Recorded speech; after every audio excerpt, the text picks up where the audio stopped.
Hello everyone, welcome back to another episode of our Malicious Compliance. In today's episode, I should quit my primary job. Yeah, okay. Don't want to listen to me? Okay, enjoy ruining a VIP event. Boss tries to use an off-color joke to get permission to fire me. Before we get started, make sure to subscribe so you will never miss a video. So let's get started. I should quit my primary job. Yeah, okay.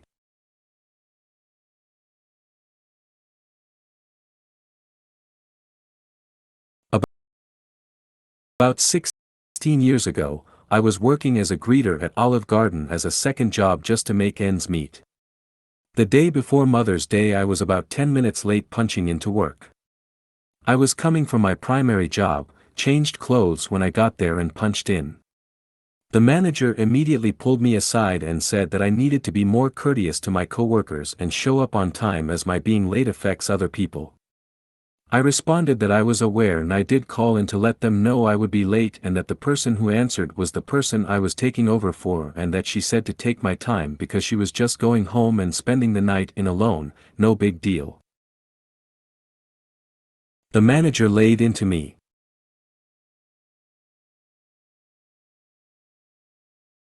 She told me that I'm not the type of person that can hack having two jobs, that I was too inconsiderate to work two jobs, and that maybe I should choose which job I value more and quit the other one, and that if I quit the Olive Garden that I would not be welcomed back. Initially, I thought, well, I'm not going to let you chase me away. But then I realized, this is a second job. I don't have to be here. I don't have to let her talk to me that way. I went home and told my S/O, who also worked there as a second job, what was said. We mutually decided that I should quit the Olive Garden.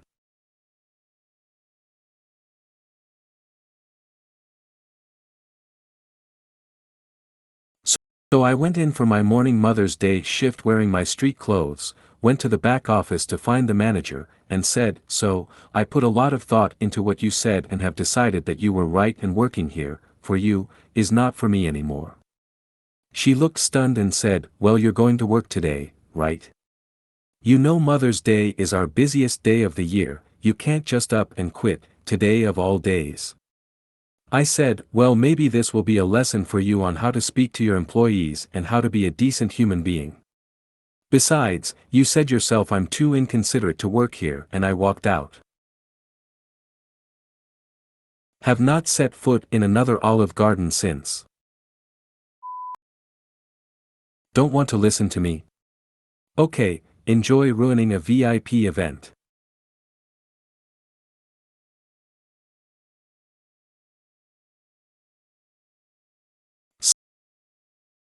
Some background. I'm an audio engineer for one of the military bands in the US. Even though I've been working professionally in the music industry for many years prior to entering the military, my lower rank, for those who care, is often a barrier with communicating with higher ups. Some superiors see the value in my experience and advice, but many others see the rank and disregard my opinions. It's not uncommon for me to be loaned out to non-band events to provide guidance. Also, this story takes place during 2020, when the military was under WFH orders. On to the MC. I was in my barracks room, mixing some tunes on an average weekday when I get a call from my first sergeant, 1SG. He's essentially the head honcho in my unit, just under the commander. "Hey OP, unit, is having a battalion-level change of command ceremony today, and they've had issues with their PA system in the past. Can you go help out and make things go smoothly?" Totally. This was a fairly high-level change of command ceremony at the lieutenant colonel level, and the past few ceremonies had gone poorly due to technical problems. I was happy to help. I get prepped and make my way over to the location to start poking around the system. The gear being used is pretty beat up, and looks like they chuck it all in a dirty closet. Whatever, still turns on for now.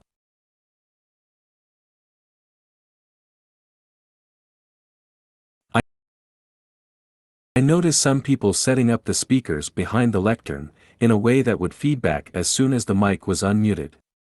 Also, the cable runs were prime tripping hazards with no cable ramps or gaffer tape to hold them down. This isn't just a safety risk, it's also a good way to rip out all the connections from gear. There were a few other minor issues that needed fixing, but those were the most mission-critical problems. I go to find the person in charge and spot a sergeant major overseeing. I make my way over to him and introduce myself as the sound technician for the band, here to help and advise with sound stuff. Off the bat, he's a little short with me. "What can I do for you, OP? We're a bit busy here." I reiterate I'm here to help with the PA, and condense my observations into words. I'm partway into explaining the dangers with his speaker placement when he cuts me off. "This isn't our first rodeo, so we know what we're doing."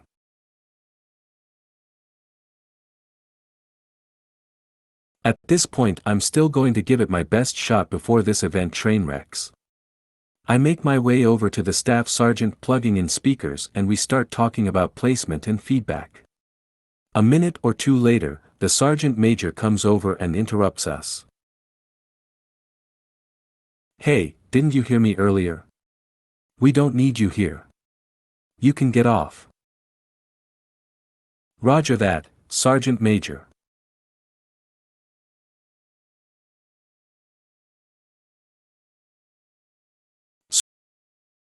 So I go home and report up why I wasn't able to help.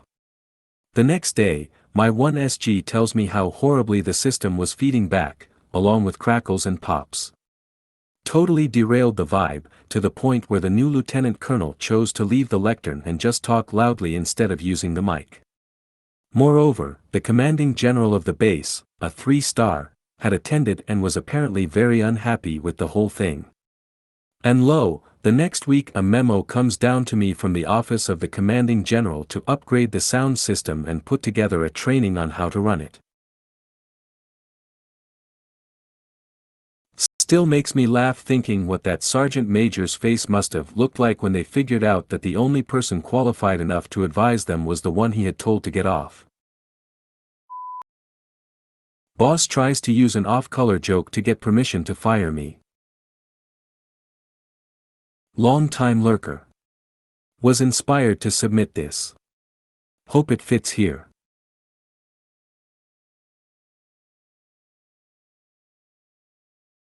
About 15 years ago I moved across a few states to where my wife was starting her new position as a professor at a local university. We had the first 3 of our 4 children, and while I was going to mainly stay home to care for them, I wanted at least a part-time job for extra dollar and whatnot, so I took a full-time position as a cook at a retirement home/care facility in the town we'd moved to.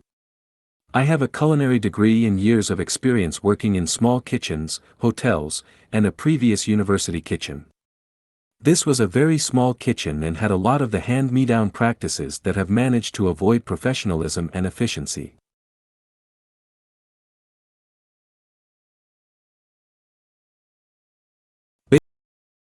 Basically, whoever ran the kitchen just did what they felt like doing if they thought it made sense. The current head of dietary who actually hired me had years of experience, but she was retiring and her position was being taken by a kitchen staff member who was brought into the kitchen from being a housekeeper. She had very little training and no certifications, but was taking the courses as she started the position on the facility's dime.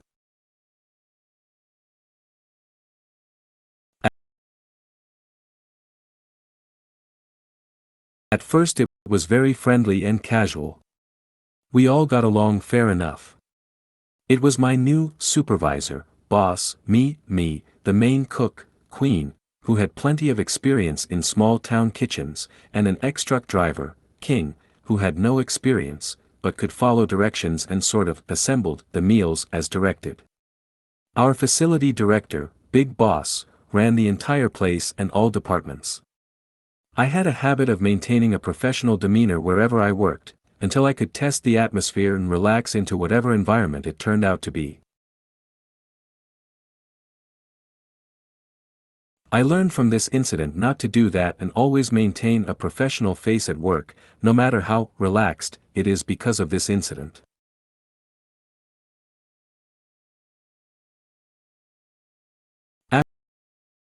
After some months in the position, all was mostly fine, but boss had issues with the way I performed my tasks. I used pretty standard practices for preparing, cooking and expediting meals that she was unfamiliar with. An example would be prepping meal components during downtime as residents of the facility would come to be fed. She was used to just standing at the window, waiting for the nurses to come and give the name of the resident and their meal choice, then as the aides cleaned up, she'd rush to prepare lunch.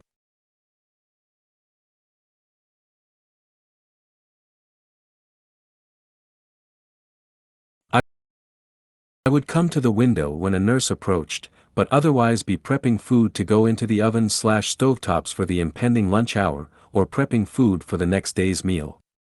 This not only managed time better, but allowed me to avoid many snafus and possibly prep something extra for the independent residents who would request something at the last minute for lunch when they came for the morning meal. They had a tendency to just trickle in, and there weren't more than maybe 40 residents in total. One event would be the morning she came in early to do paperwork and she saw me preparing 4-inch full pans of pork chops to put into the cooler until oven time. She was terribly confused.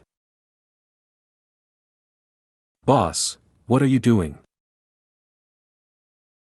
"Me, pork chops for lunch." "Boss, but it's breakfast time." "Me, yes. Breakfast is ready in the steam table." "Boss, but you're supposed to be serving breakfast." "Me, I am. As they get here, I get them their breakfast. I've already prepped the veggies, and the potatoes. After I get these pans in the cooler I can start the cake for tomorrow's dessert." "Boss, but it's breakfast." And so on.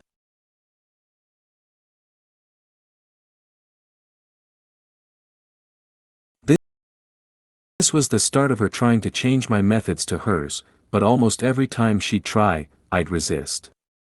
At first, she pulled the "I'm in charge" thing, but not often because I had more experience than her and I could explain how my method was standard practice or made more sense than hers. She never had a reasonable explanation that what I was doing shouldn't be done other than, "I don't like it." She really had some ridiculous ideas about how to cook. A few times she would involve the facility head, Big Boss, and I'd get to work to be told I needed to go talk to her. Every single time I managed to defend what I was doing and get agreement from Big Boss that what I was doing was professional and acceptable.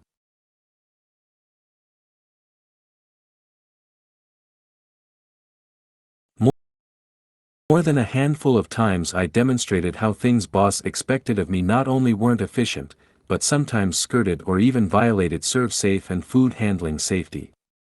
A big one was she'd been angry that she now had to bend over to lift out meats out of the boxes on the bottom shelf, instead of on the second shelf where she had them previously, above the shelf where we had boxes of lettuce and other raw veggies.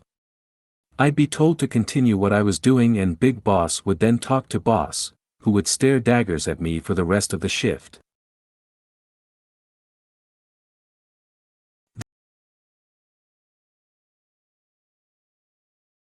This went on for months, until Boss thought she could finally get rid of me through some shenanigans. One day I was called into Boss's office towards the end of my shift and she said we needed to go talk to Big Boss. We go together and Big Boss tells me that Boss has brought to her attention my unprofessional behavior in the kitchen. Boss then clarifies by relating a little off-color gag I'd taken part in one day with Queen. We had been putting away our delivery, and each of us had one of those 80-20 meat tubes, and on a whim we both started hanging them in front of our aprons and swinging them side to side, chasing King around in front of the cooler with our meaty dongs.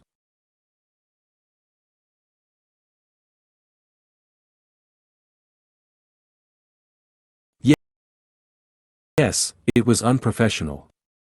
Yes, it was juvenile. Yes, it was kind but gross, but this wasn't an isolated incident of tomfoolery, and it was the same sort of play the boss herself had taken part in. Boss thought she'd finally gotten me as Big Boss asked me if this had actually happened, and I said it had. Boss starts to explain she can't have that kind of behavior in her kitchen and it was unprofessional. She loved being able to say that directed at me considering I'd shown how unprofessional she was previously, and that it was offensive and dirty and blah. Blah. Blah.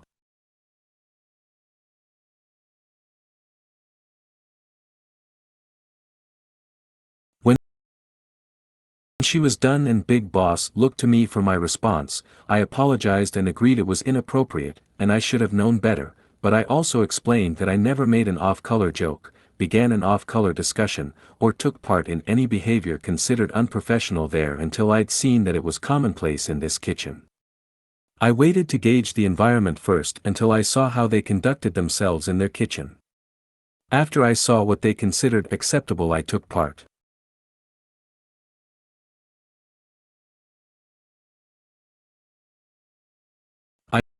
I also explained that it was actually Boss who'd first made me aware that they were regularly engaging in casual off-color topics and behavior, and only after she'd wandered into that territory did I feel comfortable enough to go there myself. Then I apologized and said it wouldn't happen again, but that everyone, including Boss, should be held to the same expectations. Boss immediately snapped, "What did I do that made you think it was okay to be so offensive?" Which was a hug mistake. Me, Boss? Who is Henry?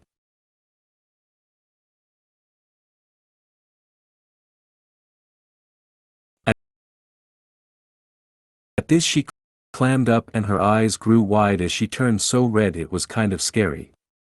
Big Boss looks at Boss in confusion, and Boss just looks back and forth between us in panic. I begin to explain that Henry is Boss's vibrating dildo. I know this because on my second day in the kitchen the dishwashing machine was, like it was quite often, being repaired because it had broken down again. The repairman was this guy that Boss and Queen kept staring at and giggling about. Queen jokes she thinks Boss is sabotaging the machine so that this guy will have to come repair it again.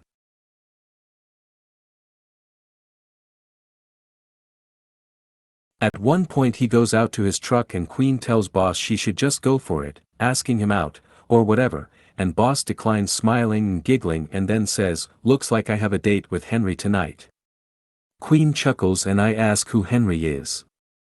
Queen tells me it's Boss's special friend, and Boss finishes by explaining that he's big and red, and has multiple vibration settings, and he even wiggles too.